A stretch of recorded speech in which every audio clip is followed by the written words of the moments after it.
bonjour à tous ceux que je n'ai pas vus ce matin. Je voudrais ce matin nous parler de la foi et des œuvres qui sont parfois mises en opposition, parfois en osmose. Et on va regarder tout cela. Je propose de commencer par la prière. Oui, notre Père, nous sommes là ce matin pour être à l'écoute de ta parole, que tu nous instruises, que tu prépares nos cœurs à entendre ce que tu as à lui dire, Père. Et que tu bénisses cette journée et cette semaine qui vient de commencer. Amen. Je propose qu'on prenne dans l'épître de Jacques, au chapitre 2, les versets 14 jusqu'au verset 26. Jacques 2, verset 14 à la fin.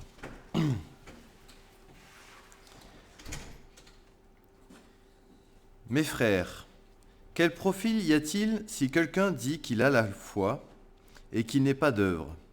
La foi peut-elle le sauver?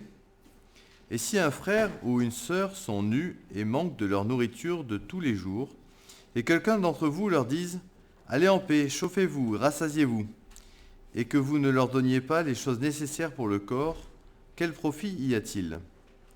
De même aussi, la foi, si elle n'a pas d'œuvre, est morte par elle-même.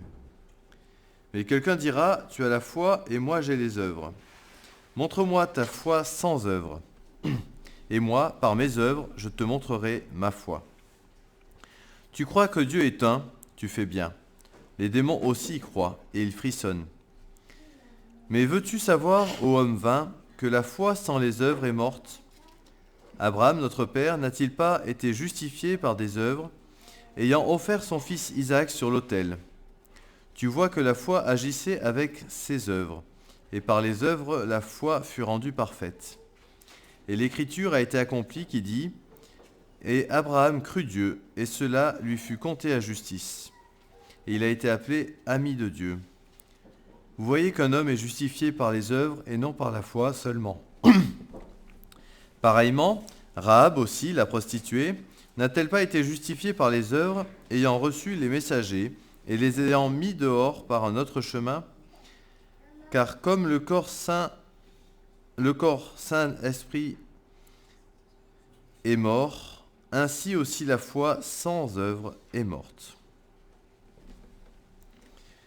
Jusque-là. Et puis on va prendre également dans l'épître aux Éphésiens, au chapitre 2, les versets 8 à 10.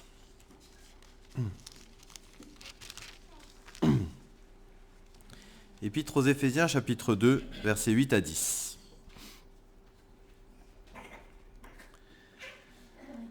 Car vous êtes sauvés par la grâce, par la foi, et cela ne vient pas de vous, c'est le don de Dieu. Non pas sur le principe des œuvres, afin que personne ne se glorifie, car nous sommes son ouvrage, ayant été créés dans le Christ Jésus pour les bonnes œuvres que Dieu a préparées à l'avance, afin que nous marchions en elles.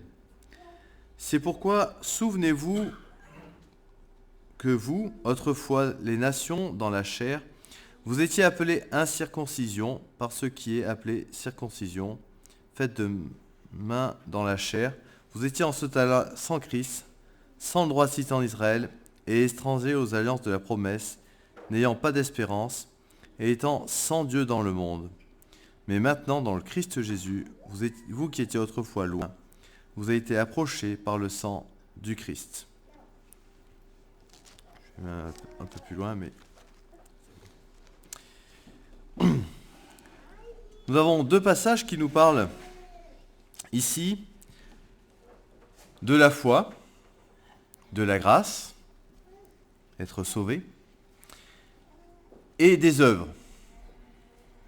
Et nous avons en apparence une petite contradiction, puisque nous avons Jacques qui nous dit qu'il nous faut faire des œuvres pour être sauvés, et nous avons Paul qui nous dit le contraire, que la foi, les œuvres ne peuvent rien, et que seule la foi sauve.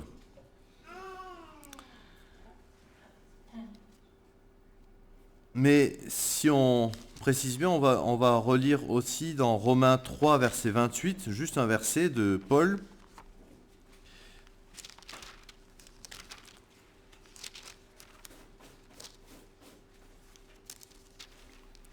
Romains 3, verset 28.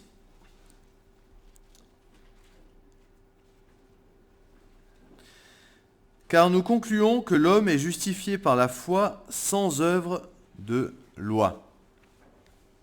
Donc c'est Paul aussi qui s'adresse ici aux Romains et qui rappelle qu'on est sauvé par la foi uniquement, sans aucune œuvre de loi. Et cette précision œuvre de loi est importante parce que c'est ce qui fait la différence entre Jacques et Paul, ou plutôt ce qui fait la ressemblance.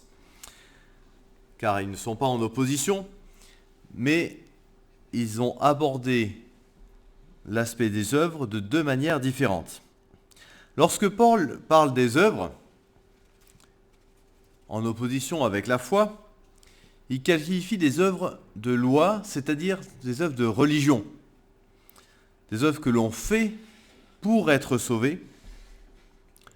C'était les actes que faisaient les Juifs pour être sauvés. Ils avaient l'obligation de faire toute une série d'œuvres, notamment de sacrifices, se purifier régulièrement, aller à chaque fête de l'Éternel à Jérusalem.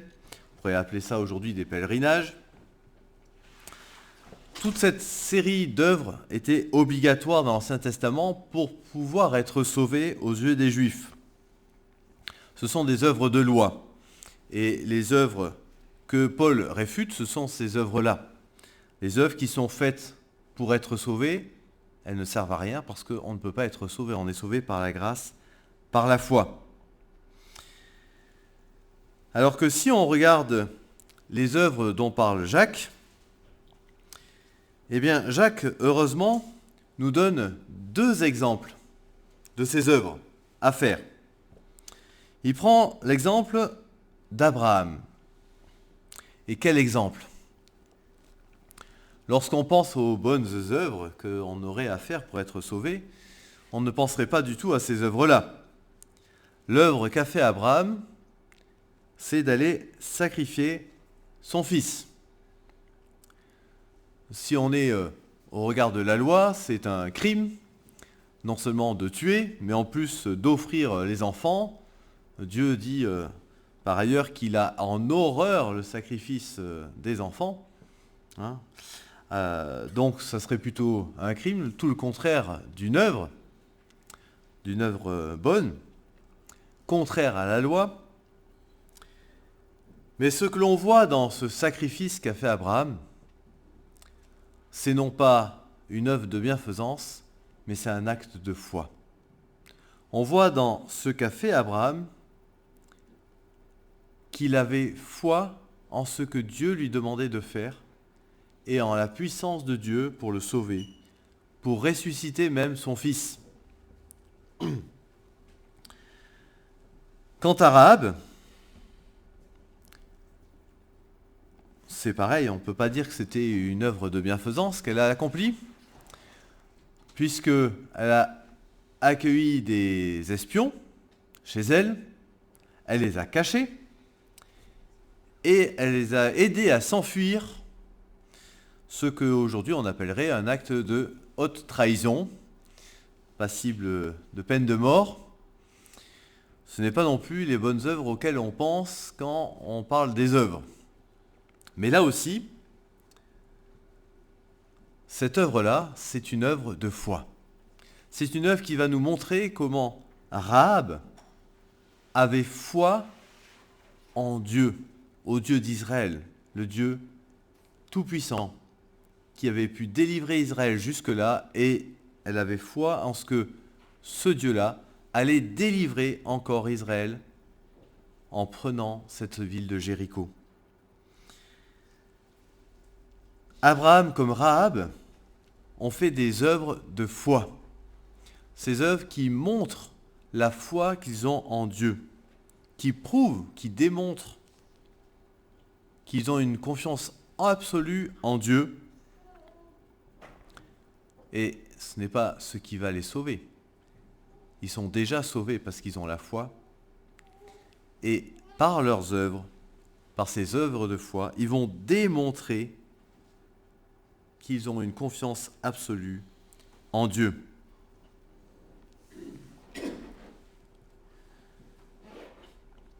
C'est ainsi que dans l'Épître aux Hébreux, lorsqu'on parle de ces deux actes de foi, eh bien, il est dit que c'est par la foi qu'Abraham, étant éprouvé, a offert Isaac, son fils unique.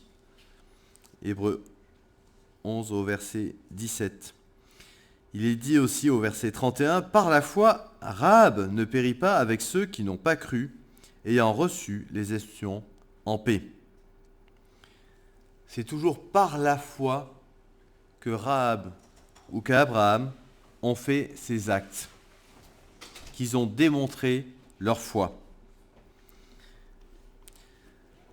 Et ça n'a aucun rapport avec les 10 commandements, avec une loi quelconque qui nous imposerait de faire des œuvres particulières pour pouvoir être sauvés.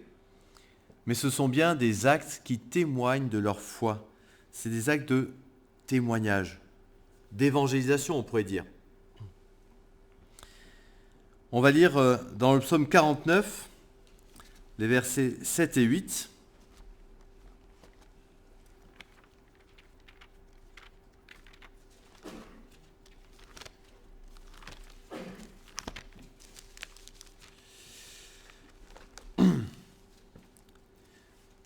Un homme ne pourra en aucune manière racheter son frère, ni donner à Dieu sa rançon. C'est versets 7 et 8, mais ça peut être 6 et 7 selon les versions. Il peut y avoir un décalage de versets.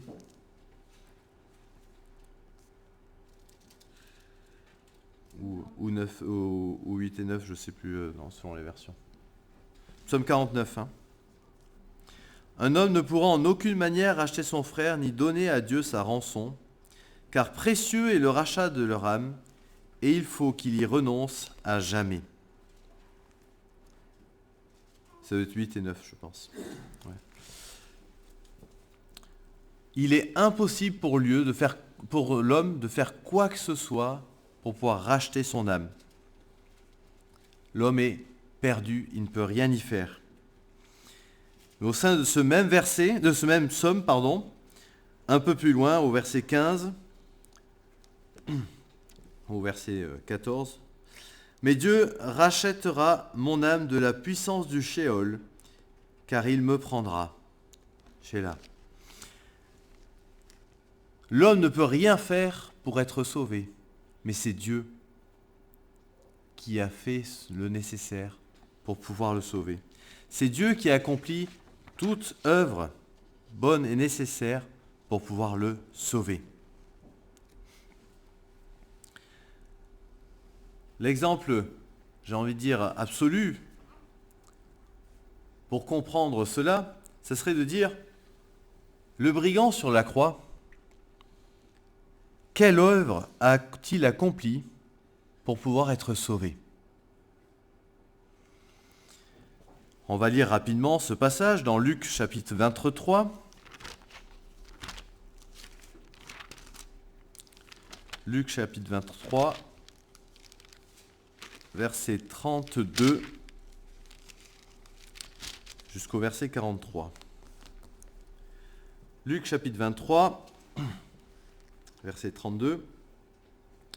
Donc le Seigneur est crucifié à la croix, et 2 autres aussi, qui étaient des malfaiteurs, furent menés avec lui pour être mis à mort.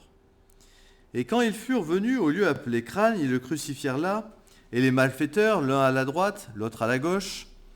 Et Jésus dit, « Père, pardonne-leur, car ils ne savent ce qu'ils font. » Ayant fait le partage de ses vêtements, ils tirèrent au sort.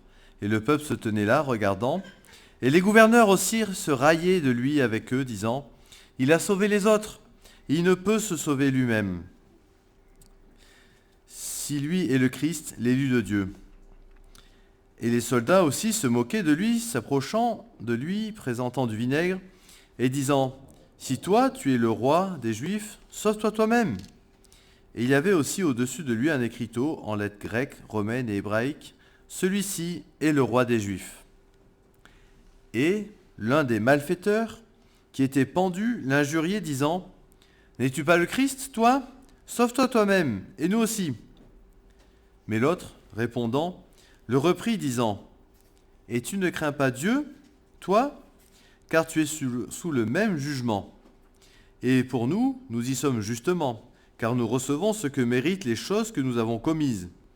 Mais celui-ci n'a rien fait qui ne dût se faire. » Et il disait à Jésus, « Souviens-toi de moi, Seigneur, quand tu viendras dans ton royaume. » Et Jésus lui dit, « En vérité, je te dis, aujourd'hui, tu seras avec moi dans le paradis. »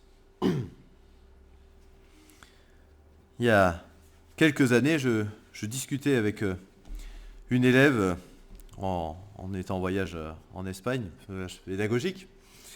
Et au cours d'une discussion, cette élève me parlait de l'église où elle allait, église un peu particulière, mais notamment où il prêchait le salut par les œuvres. Alors je lui ai posé la question. Je lui ai dit, très bien, le brigand sur la croix, est-ce qu'il a été sauvé ? Forcément, le Seigneur lui dit, aujourd'hui même tu seras avec moi dans le paradis. Donc il est sauvé. Et donc, quelle œuvre est-ce qu'il a fait sur la croix pour être sauvé ? Et alors là, ça a été le blanc. Quelle œuvre a fait ce brigand sur la croix pour être sauvé ? Eh bien, parmi toutes les bonnes œuvres que l'on peut chercher à faire, aucune. Il était là, il le reconnaît lui-même, parce que c'était un malfaiteur, un brigand, et il était là, il le reconnaît justement, parce qu'il méritait cette discipline, il méritait cette punition, parce que c'était un homme mauvais, un homme pécheur. Donc, aucune bonne œuvre de la part de ce brigand. Ceci dit, on peut dire qu'il a fait quand même une œuvre, mais une œuvre de foi. Il a témoigné publiquement de son péché et de l'absence de péché du Christ. Il a témoigné publiquement que Christ était le Christ qui pouvait le sauver. Il a témoigné publiquement en disant qu'il allait être, lui, dans son royaume, juste après la croix. Et lui demandant s'il pouvait être avec lui, de se souvenir de lui. Non seulement il a fait ce témoignage-là, mais il a fait publiquement. Il y avait du monde autour de la croix qui le regardait, qui regardait ces deux brigands et Jésus mourir sur la croix, qui entendait ces paroles. Et alors que beaucoup de monde tout autour était en train d'insulter Jésus, d'être opposé à lui, y compris l'autre brigand qui continuait à se moquer de Jésus alors que lui-même était sur la croix. Mais le brigand repentant dit à l'autre brigand, « Et tu ne crains pas Dieu, toi ?» Disant cela, il reconnaît que Jésus est Dieu. « Et tu ne crains pas Dieu, toi, en insultant Jésus qui est au milieu de nous ? Tu ne le crains pas ?» Et il disait pas ça doucement, parce qu'il s'adressait à son camarade, entre guillemets, où il y avait Jésus entre les deux. Il devait y avoir une bonne distance quand même entre chaque croix. Donc tout le monde entendait ce qu'il disait. Et parmi tout le public qui y avait autour de la croix, ils n'étaient pas très nombreux, ceux qui étaient là à prendre la défense de Jésus. On peut dire quasiment aucun. Tous les disciples s'étaient carapatés, à part Jean, qui était là au pied de la croix mais qui n'a pas dit grand-chose, à part c'est Jésus qui s'est adressé à lui et qui lui a invité à prendre Marie auprès de lui, mais il n'a pas eu une parole pour défendre Jésus. Pas un mot. Et ces femmes qui étaient là au pied de la croix, qui pleuraient, pas un mot pour défendre Jésus.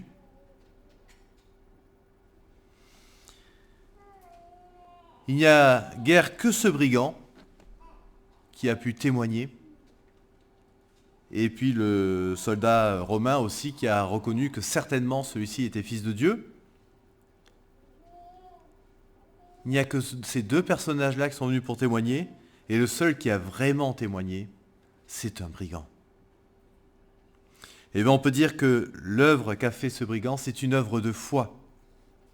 Il a montré par ses paroles qu'il avait une foi véritable.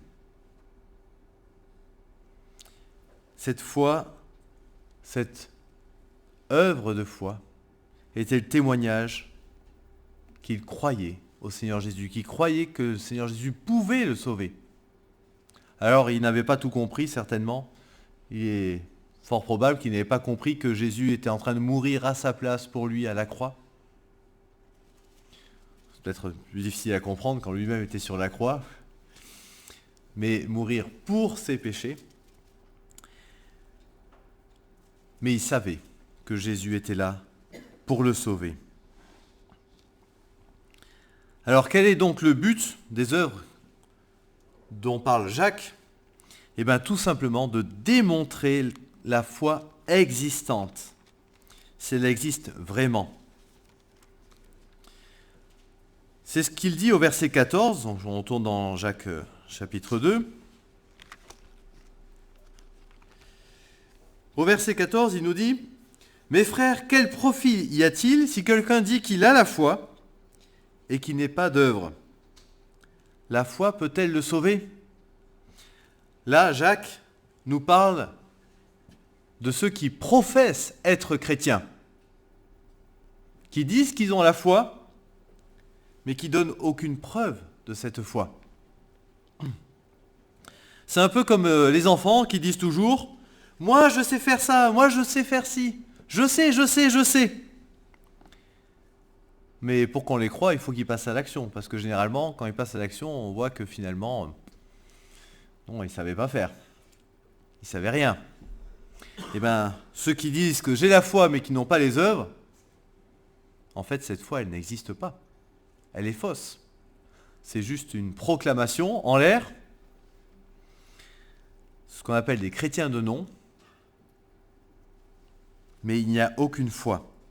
Et c'est en ce sens-là que Jacques dit, si la foi est sans les œuvres, elle est morte. En fait, il n'y a pas de foi. Si on lit les versets suivants, « Et si un frère ou une sœur sont nus et manquent de leur nourriture de tous les jours, et que quelqu'un d'entre vous leur dise « Allez en paix, chauffez-vous et rassasiez-vous », et que vous ne leur donniez pas les choses nécessaires pour le corps, quel profit y a-t-il ? Si notre foi, qui est censée montrer notre amour pour le prochain,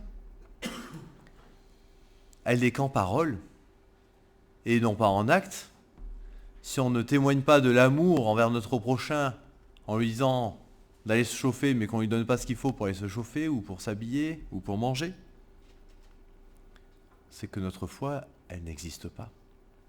C'est que cette foi, elle est nulle. Et d'ailleurs, si on regarde dans Hébreux 11, la liste des héros de la foi, les versets 7 à 40, on ne va pas tout relire parce que le temps passe.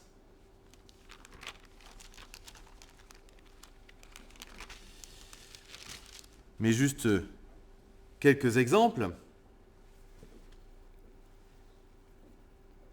Par la foi, Moïse étant né, au verset 23, fut caché 3 mois par ses parents, parce qu'ils virent que l'enfant était beau et qu'ils ne craignirent point l'ordonnance du roi. Cette œuvre de ses parents, c'est bien une œuvre de foi. C'est pas parce qu'ils ont fait ça qu'ils sont sauvés. mais c'est parce qu'ils croyaient en Dieu, ils ont craint Dieu plutôt que craindre le Pharaon. Et ils ont mis Moïse à l'abri pour le sauver.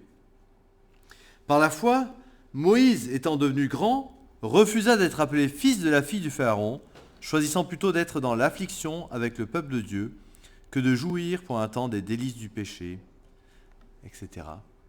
Encore une fois, Moïse avait la foi. Et c'est par cette foi qu'il a accompli une œuvre de s'opposer à participer à tous les délices de l'Égypte d'alors. Et on pourrait prendre d'autres exemples. Même l'auteur de l'Épître aux Hébreux ne les cite pas tous, il se contente de lister certains passages. Certains ont fait des œuvres magnifiques, d'autres non, mais tous ont prouvé leur foi par leurs actes. Je lirai quelques versets. Éphésiens 2, verset 10. Nous sommes son ouvrage, ayant été créés dans le Christ Jésus pour les bonnes œuvres que Dieu a préparées à l'avance, afin que nous marchions en elles. Pour les bonnes œuvres que Dieu a préparées à l'avance, afin que nous marchions en elles. C'est une fois que nous sommes sauvés, que nous sommes invités à marcher dans les bonnes œuvres, que Dieu a préparées. C'est même pas nous qui les faisons, c'est Dieu qui les a préparées pour nous, pour que nous puissions témoigner de cette foi que nous avons en lui. Tite 3, versets 4 à 8. Mais quand la bonté de notre Dieu Sauveur et son amour envers les hommes sont apparus, il nous sauva, non sur le principe d'œuvres accomplies en justice que nous eussions faites, mais selon sa propre miséricorde. Et il ajoute un peu plus loin, cette parole est certaine, et je veux que tu insistes sur ces choses, afin que ceux qui ont cru Dieu s'appliquent à être les premiers dans les bonnes œuvres. Là, l'épître rapide, c'est Paul encore qui s'exprime, et il invite bien à pratiquer les œuvres, mais les œuvres parmi ceux qui ont cru Dieu, parmi ceux qui sont sauvés. Nous sommes invités à pratiquer les bonnes œuvres pour témoigner, pour être des flambeaux dans ce monde. Au chapitre 2, verset 7 de Tite, « Montre-toi toi-même en toutes choses un modèle de bonnes œuvres. » Et au verset 14 du même chapitre, « Jésus-Christ s'est donné lui-même pour nous, afin qu'il nous racheta de toute iniquité, qui nous purifia pour lui-même un peuple acquis, zélé pour les bonnes œuvres. » Donc Paul attache, comme Jacques, un très grand prix à la question des œuvres. Il abonde dans le même sens que Jacques. Le chrétien doit accomplir de bonnes œuvres. Non pas pour être sauvé, mais parce qu'il est sauvé. Parce que le Seigneur a tout accompli dans notre vie, nous devons agir comme le Seigneur, en humble serviteur, et pratiquer ainsi.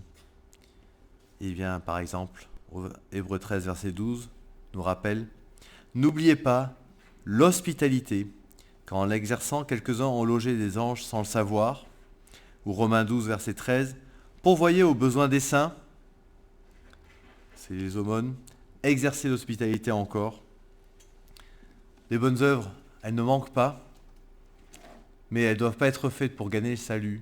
Elles sont faites pour pouvoir gagner les âmes, amener nos prochains au Seigneur en leur montrant le chemin de la vérité. Dans Jacques, au verset 18, il dit, Jacques 2, verset 18, « Quelqu'un dira, tu as la foi et moi j'ai des œuvres. »